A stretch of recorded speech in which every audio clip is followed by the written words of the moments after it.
All right, welcome to our session this afternoon. So my name is Rob Barton. I'm a distinguished engineer with Cisco. I came all the way from Canada, so very excited to be here in Amsterdam with you and talk about different types of language models and how to choose the right LLM for your application. So who here is using ChatGPT? Show of hands if you use it every day. How about Claude? Does anybody use Anthropic Claude? Yeah, I'm a huge fan, I love it. Gemini? Yeah. So we just named three different models. There are three different types of very popular, what we call closed source models, but there are so many more. One of the biggest repositories of models today is on Hugging Face. Today there's over 1 million of the open source models that you can download, and you think, what's the difference between all of these different models? Which one should I choose? I've got an application, is there any significant difference between them? Well, in 30 minutes, we don't have time to go through too many, but we're going to discuss what makes a model different, what are the components inside of a language model, and then give you some pointers of different types of models or guiding principles that you can think about. So first of all, just to compare, what exactly is an LLM? What is a language model? It's all based on a mathematical prediction.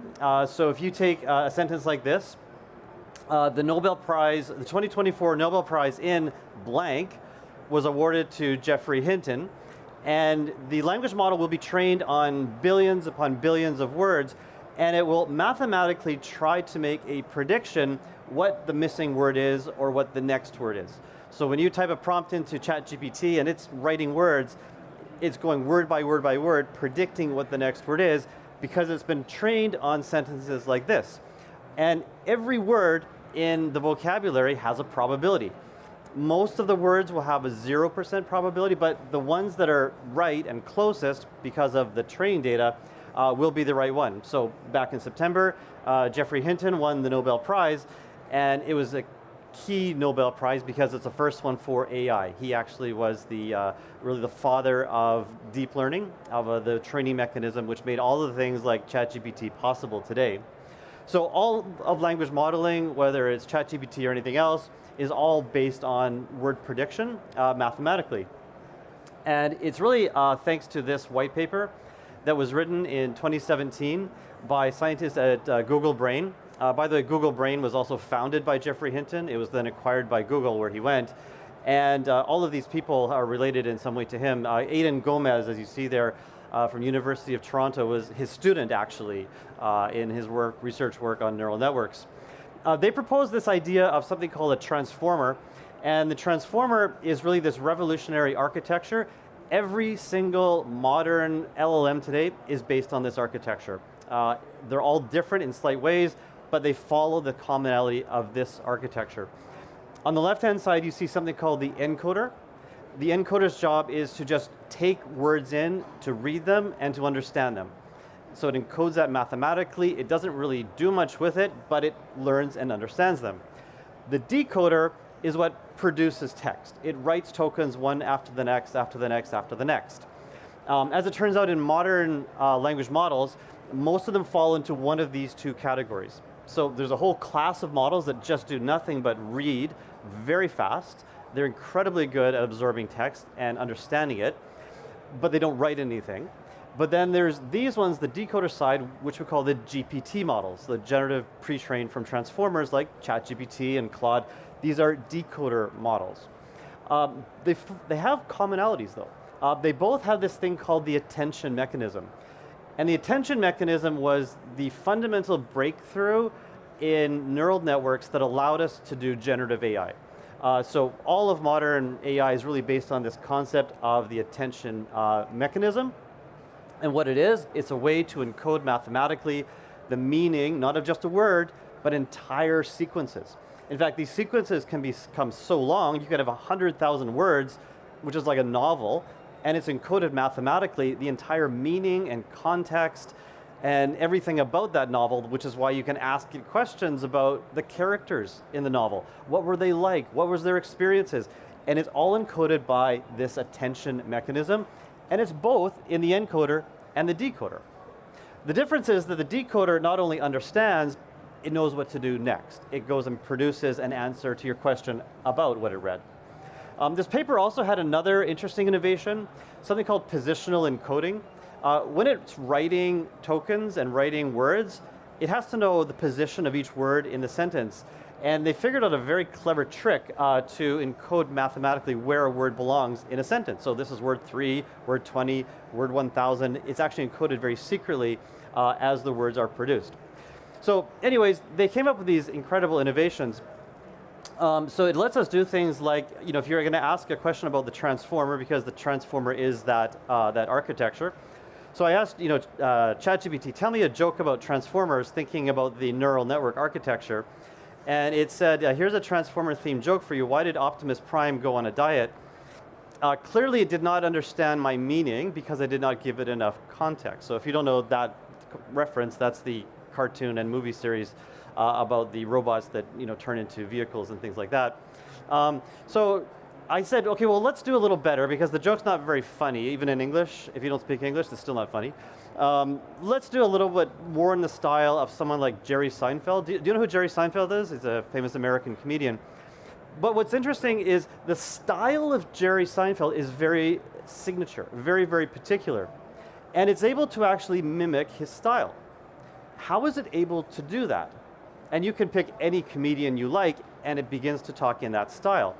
It's because the attention mechanism has learned mathematically by training on everything Jerry Seinfeld has said, and it's encoded it, and it tries to mimic it in its neural network, and it produces a joke just like that.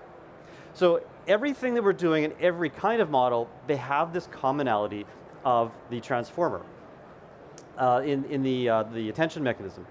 In fact, if you go to other types of generative AI, for example, image generation, so you're going to use Stable Diffusion or DALL-E or something, and you ask it to create an image that never existed before, back to a transformer, please show me a transformer climbing the Eiffel Tower. Again, it didn't understand what a transformer from my perspective is. It's using the attention mechanism again, but instead of words, it's using groups of pixels to generate new pixels. So whether it's sound, image, or text, the commonality in Gen AI today is it's all based on the transformer using the attention mechanism. Okay, so that's pretty impressive. We've seen this incredible growth in neural networks and in these models. So I said it was 2017 when the first big LLM discovery happened with that paper, Attention is All You Need. Within a year, we started to see models come out. So the GPT-1 model. And again, GPT is generative pre-trained transformer. So that T, that's where the T comes from, is transformer. Very quickly, we started to see this growth. You see BERT. BERT was one of the first very popular models built by Google. It was coming out of the Google Brain Group. This is the encoder only. All it does is read lots of text very, very efficiently, very, very fast. Then, of course, we saw in 2022, OpenAI, they released the GPT 3.5. Very, very big model. It's 175 billion parameters. This has continually grown. It's thought that GPT-4 is around 1 trillion parameters in their model. They've never actually published it, but the expectation is probably around 1 trillion. It's interesting because neural networks are loosely inspired by the brain, where you have neurons and synapses between these neurons. As you get to these big models, like 1 trillion parameters sounds really big, but if you were to, and it's kind of a silly comparison, but if you were to compare it with a human brain that has synapses, they think our brain has around 100 trillion synapses. So 100x more than GPT-4. So the thing that sits inside of your head is, I don't think we have questions, we'll talk later. Yeah, I have very short time. So if you think about that, you're fitting 100 times more capacity of neural activity in your brain that's like the size of a grapefruit, compared to this model that was trained on data center the size of an airport.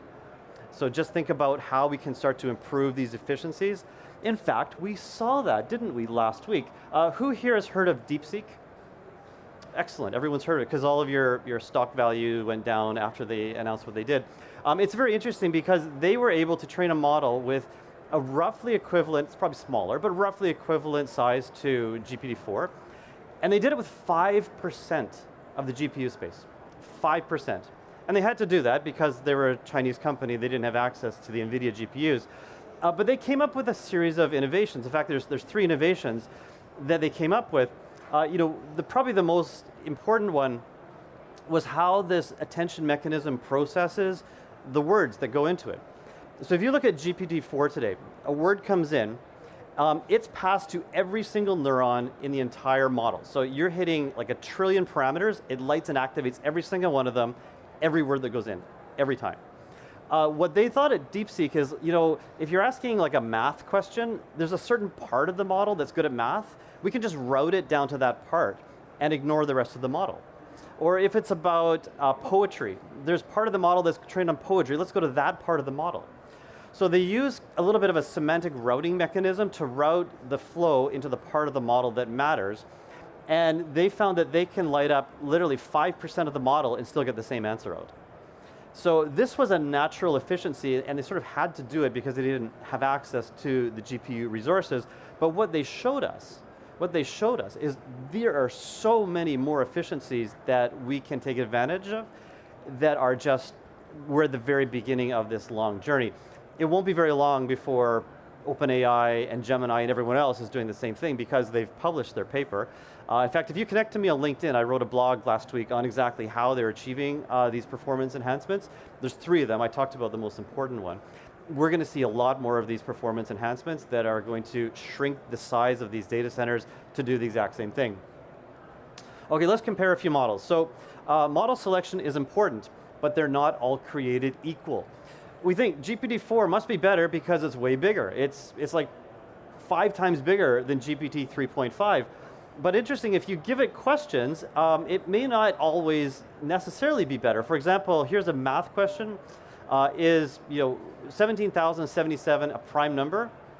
And GPT-4, 80% of the time gets it right, and only 51% in June. They retrain the model. But look over here, by the June time of the spin of GPT 3.5, it's actually doing better. So why is it changing? Well, they retrained the model, they republished it, so you got a different version of the model, and it depends how they've trained it and what style of model it is. I mean, there's better models out there now. For example, GPT-01 is what we call a chain of thought reasoning model. It's very good at walking through a sequence. But even though I said go step by step through this reasoning, GPT-4 was not able to achieve even what 3.5 was. And then if you ask it to do something it's not supposed to do, tell me how to make a list of ways to make money and breaking the law, like stealing, you can see that there's variation where actually it's not always giving you the same answer. Like it was 21% in March and it drops to 5% in June. So just because you're using GPT-4 doesn't mean it's going to be the same today as it is tomorrow. This is because there's a lot of refinement continually going into these models. They use reinforcement learning with human feedback, and then they integrate it, and suddenly you'll see these changes. So, as I mentioned, there are 2 major classes of transformer. There's the ones that are the left-hand side, that encoder only. So these are called autoencoder models. The ones that are on the right-hand side, the decoder, these are called autoregressive. And what that means is it's writing tokens. So when you write into ChatGPT, you can see it punching out words one by one by one by one, and it's kind of writing across the screen.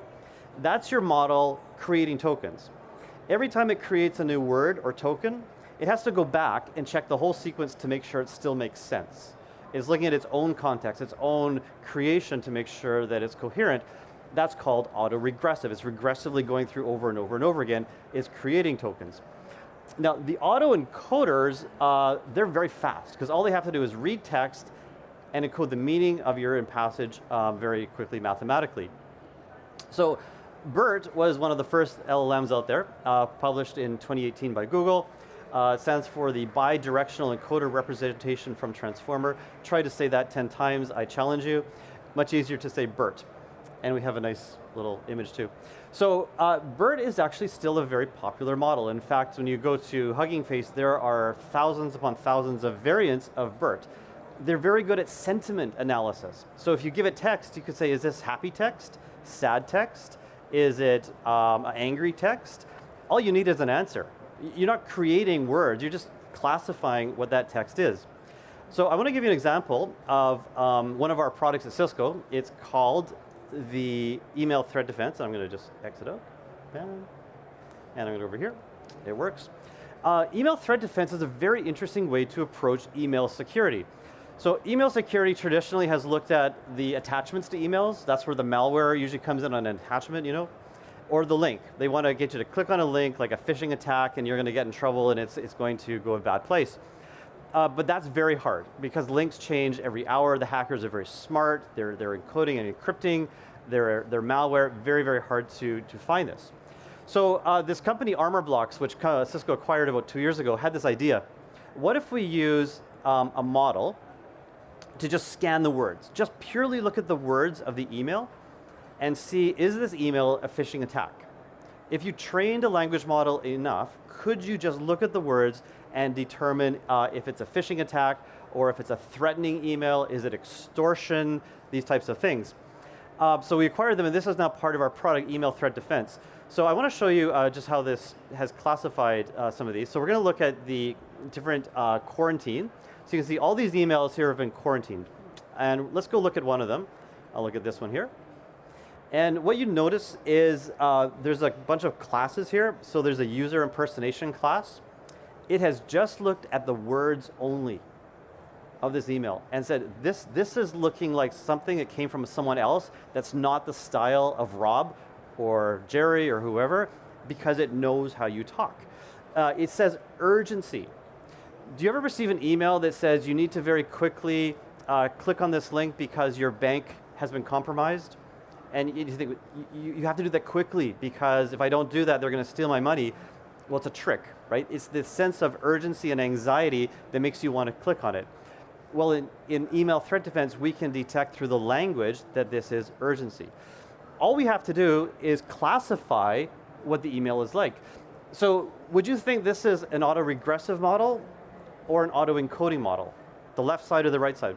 Who says this would be the left side, an autoencoder? Who says this is autoregressive? Is it generating text? No. No. So this is an autoencoder model, like a BERT style model. All it has to do is read and tell you what it's about. So there's value in these autoencoding models like BERT that simply read and tell you something useful about what you have created. Okay. There's another dimension to this. So we looked at autoencoding models versus autoregressive models. There's also closed source versus open source. The closed source models are the ones you're probably very familiar with. ChatGPT, Claude, and Gemini. These are sitting in the cloud. We call them closed source because you cannot go and retrain those models. That is the intellectual property of OpenAI and Google and Anthropic. You cannot download that and respin all the parameters with your own data, but they're very good still. They're very broadly trained on billions and billions of different samples of text. Their knowledge is fantastic, but they do have limitations. They can be out of date. They're also only as good as whatever OpenAI will give to them. They have challenges with cost. You have to pay per token. So if you use the API to ChatGPT, you're going to have to pay per token or per month. On the other hand, there's the open source models. The open source models are the ones that get published to Hugging Face and you can download them for free. You can now go and retrain all the model parameters because those parameters and artifacts have been published. BERT is an example. I just showed you an example of an autoencoding model based on BERT. Mistral is an open source. Llama is probably the most famous, made by Meta, Facebook. Llama is probably considered today one of the best and most powerful of all the open source models that are out there. You can take a Llama model down. I have customers that are taking it. They're feeding more data. They're fine-tuning it to be very, very specific, very, very powerful. DeepSeek, if you're wondering, is an open source model. You can download it, you can retrain it if you like. It is one of those open source models. I'm not endorsing any model here, I'm just saying what it is. Okay, so let's say now you're going to use an open source model. You want to think about fine-tuning that model. So fine-tuning means you feed it new data and you're going to refine the parameters, all the values in that model, like 1 trillion parameters that could be. But there's other small ones. You're going to feed new data and you're going to retrain it. That's a little bit expensive, but it has value. Once you've retrained it, the model becomes very fast and very, very quick. There's another method called RAG. It's often used synonymously between fine-tuning and RAG. RAG stands for Retrieval Augmented Generation. This is not the same thing. Do not confuse these. RAG is not fine-tuning. RAG is basically asking a question to the model, but giving it context. So if you want to ask your model a question about Cisco's quarterly report, it doesn't have that knowledge. So what it does, it gives the quarterly report with your question so that it knows how to answer that question. So it gives it context. RAG is nice because it's like a library. I just add more books to the library, and I can just add and take away books as needed, but RAG's a little bit slower. It's not going to be nearly as fast as fine-tuning. For example, if I go to a model like this, and I'm a healthcare provider, please help me diagnose this. A patient complains of a fever, a cough, and difficulty breathing. So this is what a llama model might give you. So it's based on the symptoms provided, the patient could be suffering various things like the flu, pneumonia, COVID-19, and so on. It might be true, but I don't like that output. What I want to do is I want the output to look like this. Give the patient much more rich data. Give them a richness and a feeling as I build my model. Well, the only way I can ever achieve this is by fine-tuning it. So what I will do is I will feed it examples. Maybe 30, maybe 40 examples, and I'll train it 20 times. I want you to answer all questions in this format, and just like a human, we take many times to learn a task. If we train the model 20, 30 times, it learns that task, and I've found that you can train it 10 times and it doesn't work. You train it 20 times, it's getting close, 30 times, and you're actually achieving this. So it's learning by repetitively seeing it. When we do some benchmark performance testing on fine-tuning, we start to see some amazing results. So if this is a model that's specifically for healthcare, I can benchmark test this. And so the one on the left is GPT-3, that's a big model, it's 175 billion parameters. I can take a really tiny model like Distilbert, so it's BERT, but it's distilled. It's like a little skinny version of BERT. I can achieve better results on BERT, and it's a fraction of the size because I fine-tuned it. I'm getting better answers, and it's faster because I've gone through this fine-tuning exercise. So think about what kind of model you want, and then it doesn't have to be a huge model. You can take small models, but if you fine-tune it, you're going to get very, very effective answers. So let's say you're going to use an open source model like Llama. Llama is a really great one. So this is the Llama 8 billion, so the 8B there. So it's an 8 billion parameter model. It's pretty small. You can probably train this on a gaming PC if you're very careful. So let's say I'm going to do this on-prem. I have to build my own compute. I have to get some servers. How many servers am I going to require? How many GPUs? I've got to call up a Cisco and NVIDIA. I need some help here. So how do you calculate this? Okay, so this is an 8 billion parameter model, right? So that means there's weights on every neuron. There's 8 billion of them. The weights are a number. It's a 16-bit number we call a floating point number. So if it's 16 bits for every one of those 8 billion parameters, that means it's going to require 16 gig of memory in my GPU. So the limitation on GPUs almost always comes down to the memory, the VRAM on the GPU itself. So just the model weights is consuming 16 gig. So, okay, I've got this NVIDIA A100. It's got a 40 gig VRAM GPU. That looks good, right? Like I should be able to train this Llama model on my A100 GPU. But wait, there's something you have to think about. If I'm going to train that, I have to use an application called an optimizer. Atom is a very common optimizer, which means I'm going back and retraining all of those weights. So it has to go and keep the training data as it goes and spins these weights over and over and over again in memory. So that's called a gradient. As it's changing those weights, it has to remember how it's changing the weights from the first one to the next one, to the next one to the next one. It has to keep a memory of those. And that's, again, another floating point 16 number. So now we're up to 32. So if I'm going to fine-tune this, I'm using now 32 of my 40 gigs of GPU. But I haven't told you the whole story yet. When you use these optimizers, like Atom, it actually has some other numbers it uses in this computation. As it's changing those weights, it's trying to go down, it's trying to go up. It doesn't know which way to change these weights. So there's something called momentum and variance. So these encode the direction of the change. Is it a negative change or is it a positive change on those parameters? And I'm changing, am I going fast or am I going slow? And it needs to be much more granular about those changes as it's tweaking them. So we actually have to use a 32-bit floating point number as we optimize the parameters on the model. And unfortunately, this starts to take a lot more. So now this is 96 gig of memory. So it started out looking good, only 16 gig, yeah, I can fit it in, but that's just running a model that's already trained. If I'm actually going to go and fine tune it, I need to start adding up all of the memory in VRAM that's going to consume. So now I'm at 112. My 40 gig GPU is no longer going to work. I now need 3 of these to fine tune that model. Now, I haven't told you the whole story. There are optimization techniques like LoRa and PEF that actually get this a lot better. But it just shows you that if you're going to use a model of any size, you need to think through the total amount of VRAM that's going to be involved and selecting that GPU. That's why Cisco has come out with boxes like this. So this is the UCS 885A. You can check it out. I took this picture. On the top shelf there, that's all the GPUs. So it's 8 of the NVIDIA GPUs. And they're big blocks, big black boxes like this. They're quite impressive. You can take a look in the next picture. Here's these NVIDIA GPUs. They have one over there in the World of Solutions. But if you go back here, these interface cards down here, these are 8 ports. Do you know what the speed on those interfaces is? 800 gigs each. Every interface is running 800 gigs. You can't do this with a PCIe architecture. This is actually a specialized DPU to push that processing. So the implication here is those NVIDIA GPUs you see on top, they're heavy, they're like a brick.